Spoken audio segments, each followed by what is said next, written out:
আসসালামু আলাইকুম।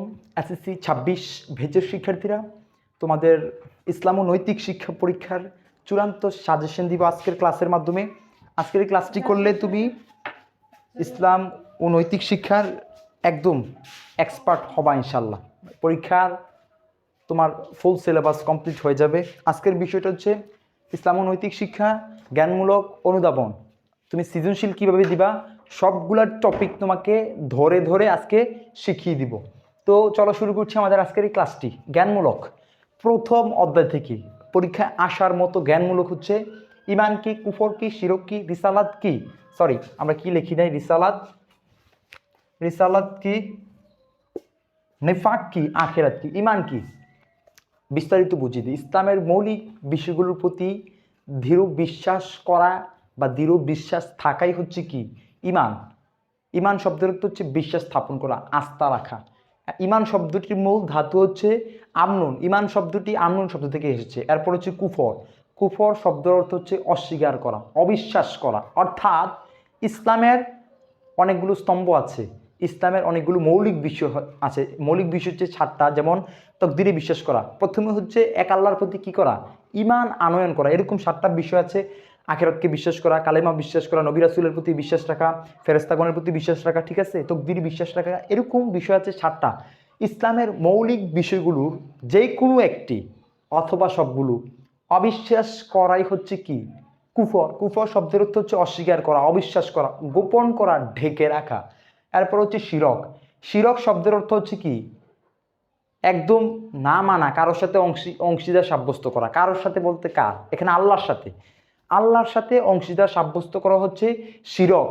যেমন আপনি যদি আল্লাহর সাথে বলেন, শিরকটা কিভাবে হয়, যেমন আপনি বললেন এই বছর আমার ছেলে যদি বিদেশ থেকে টাকা না পাঠাতো এই মাসে, তাহলে আমি চলতে পারতাম না। তাহলে এটা আপনি শিরক করলেন, কারণ টাকা আপনার আসবে, হয়তো আপনার সন্তানটা কি উছিলা, এই ধরনের শিরক।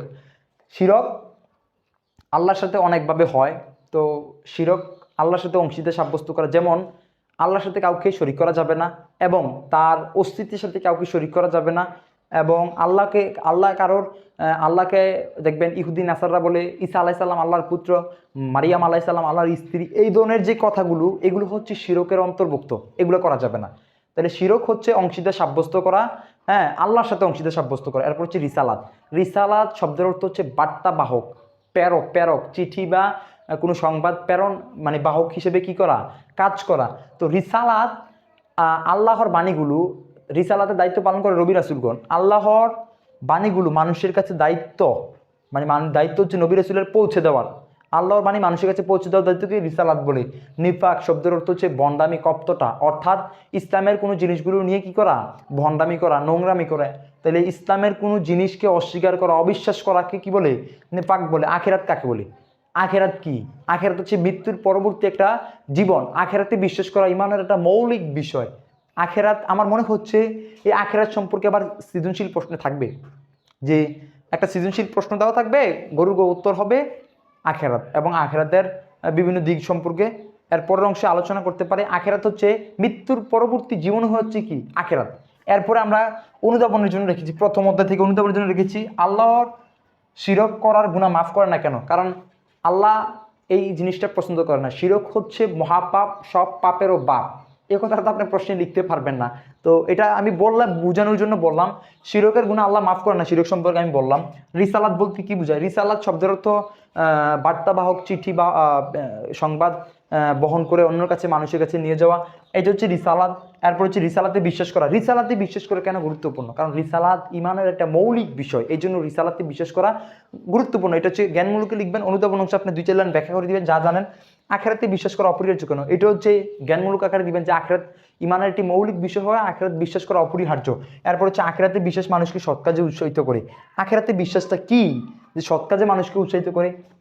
আপনারা দেখবেন অনেক মানুষের সাথে নামাজ পড়ে না, যারা নামাজ পড়ে তারা মিথ্যা বলে না, যারা রোজা রাখে তারা মানুষের সাথে বাটপাড়ি, চিটারি, এই ধরনের কাজকর্ম করে না। তো বুঝতে যাচ্ছে আখিরাতে বিশ্বাস। আখিরাত হচ্ছে মৃত্যুর পরবর্তী জীবন। যারা মৃত্যুর পরে ভাবে যে আমাকে মরে যাওয়ার পরে আমাকে হিসাব দিতে হবে, আমাকে পুঙ্খানুপুঙ্খানুভাবে আমার কাছ থেকে হিসাব নেওয়া হবে, আমি নামাজ পড়বো আবার মিথ্যা বলবো, একই সাথে দুইটা কাজ হয় না। যারা প্রকৃত ইমানদার, যারা মুসলমান, যারা ইসলামকে ভালোবাসে, যারা ইমানকে নিজের সাথে লালন করে, তারা কখনো মানুষের সাথে বাটপারি করতে পারে না, মানুষকে প্রতারণার ফাঁদে ফেলতে পারে না, মানুষের সাথে চিটারি, মানুষের সাথে নোংরামি, মানুষের সাথে খারাপ কাজ, এগুলা মানুষের সাথে না, অর্থাৎ মুসলমান এই কাজটা করতে পারে না।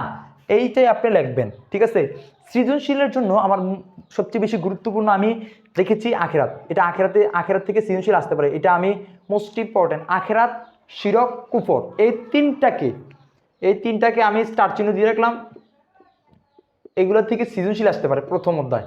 এই হচ্ছে আমাদের প্রথম অধ্যায়ের সম্পূর্ণ সিলেবাস। এই 3টা টপিক সম্পর্কে আপনি বিস্তারিত পড়বেন বই থেকে, পাঠ্য বই থেকে 2-4 লাইন করে পড়বেন, আপনার কাভার হয়ে যাবে ইনশাল্লাহ। তো এগুলো একটু আপনারা নোট করে নেন, কষ্ট করে নোট করে দেন। আমরা পরবর্তীতে আমরা দ্বিতীয় অধ্যায়ের সাজেশনটা দেই। দ্বিতীয় অধ্যায়ের জন্য কোনগুলা জ্ঞানমূলক ইম্পর্টেন্ট, কোনগুলো অনুধাবনী ইম্পর্টেন্ট, এগুলো আমরা দিচ্ছি। শরীয়ত কি? শরীয়ত হচ্ছে ইসলামী রীতিনীতি বা জীবন ব্যবস্থাই হচ্ছে কি শরীয়ত। সুন্নাহ কি? সুন্নাহ হচ্ছে অনুকরণ করা। কাকে অনুসরণ করবেন? হজরত মুহাম্মদ সাল্লাল্লাহু আলাইহি সাল্লামকে অনুসরণ করে জীবন বিধান বা জীবন ব্যবস্থা পরিচালনা করেছে কি সুন্নাহ। কিয়াস কি? কিয়াস হচ্ছে কোরআন এবং হাদিস অনুযায়ী যে কোনো একটা জটিল বিষয়ের সমাধান দেওয়া। কোরআন এবং হাদিসের সমন্বয়ে আপনাকে দিতে পারে।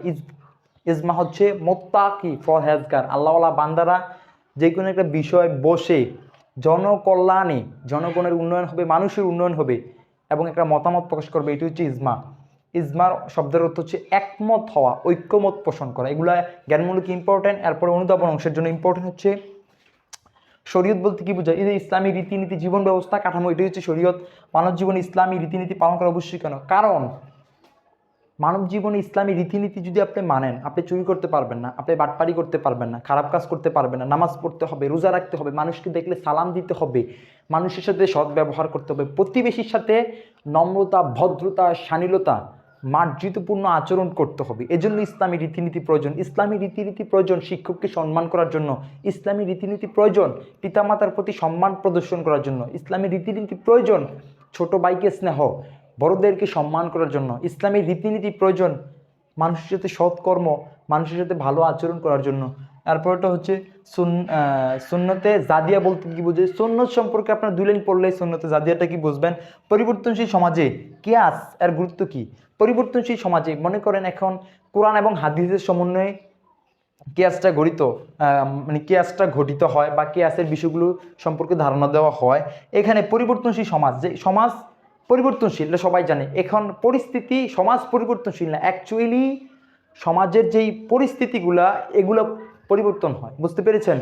এরপর হচ্ছে এটার সাথে কিয়াসের গুরুত্ব খুব ইম্পর্টেন্ট। পরিবর্তনশীল সমাজের সাথে বা পরিবেশের সাথে কিয়াসটাও পরিবর্তনশীলের ভূমিকা অথবা ওই অবস্থার সাথে সামঞ্জস্যপূর্ণ যেই বিধানটা ওইটাই কি করা হয়, কোরআন এবং হাদিসের সমন্বয়ে গঠন করা হয়। যেমন মোবাইল চাওয়াটা কি সুন্নত ফরজ নাকি? বা মোবাইল চাইলে কি গুনাহ হয় নাকি? সুন্নত না, গুনাহ হয় না, কিচ্ছু হয় না, ফরজও না।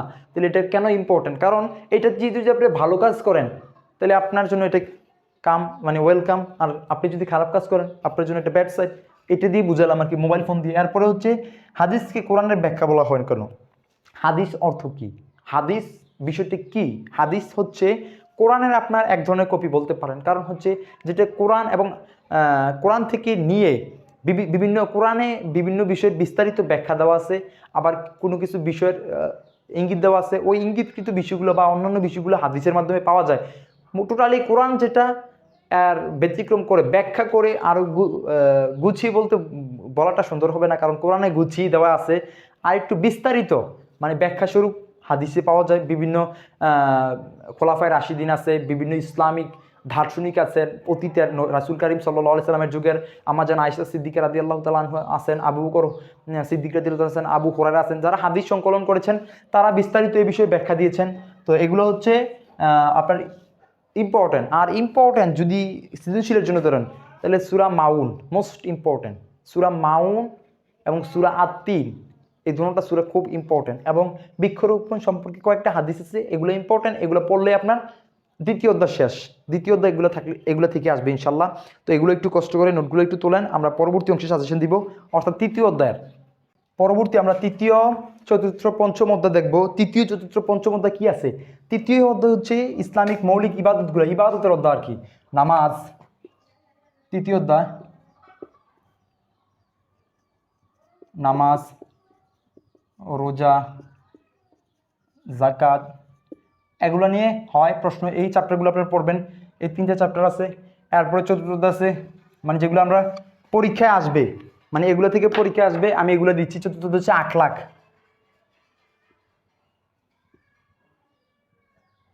এগুলো সৃজনশীলের জন্য মোস্ট ইম্পর্টেন্ট, এটা সৃজনশীলের জন্য মোস্ট ইম্পর্টেন্ট। এরপরে পঞ্চম আছে খোলাফায়ে রাশিদিন।